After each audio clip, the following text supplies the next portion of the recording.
கர்த்தர் உங்களை ஆசீர்வதிப்பாராக. இன்றைய வேத தியான பகுதிக்கு வாசி தெரிந்து கொள்ளப்பட்ட வேத வசனம் மத்தேயு 4:10.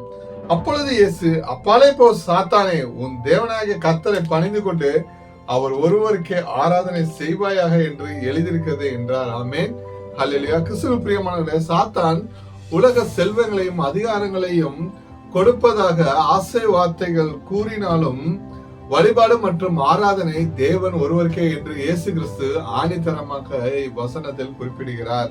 படைக்கப்பட்ட எந்த பொருளுக்கோ அல்லது மனிதனுக்கு உரிய மரியாதை கொடுப்பதை விட படைத்த உயிருள்ள தேவனுக்கு முதன்மையான முதலிடம் கொடுக்க வேண்டும். ஆமென், ஹல்லேலூயா. உபாகமம் 6:13 இவ்வாறாக குறிப்பிடப்பட்டுள்ளது, உன் தேவனாகிய கர்த்தருக்கு பயந்து அவருக்கே ஆராதனை செய்து அவருடைய நாமத்தை கொண்டு ஆணையிடுவாயாக என்று. ஆமென், ஹல்லேலூயா. கிறிஸ்துவுக்குள் பிரியமானவர்களே, இந்த ஓய்வு நாளில் உலக பிரகாரமான அநேக சடங்காச்சாரியங்களுக்கு நாம் கடந்து செல்வதை விட ஒரு விசையாய் சபை கூடி வந்து தேவனை துதித்து ஆராதிக்கும் போது தேவன் நம் ஆராதனை மகிழ்ந்து களி கூற வல்லவராய் இருக்கிறார். ஆமென். நம்மை அழைத்த தேவன் உண்மை உள்ளவர். கர்த்தராகிய இயேசு கிறிஸ்துவின் கிருபை உங்கள் அனைவரோடு கூட இருப்பதாக. ஆமென்.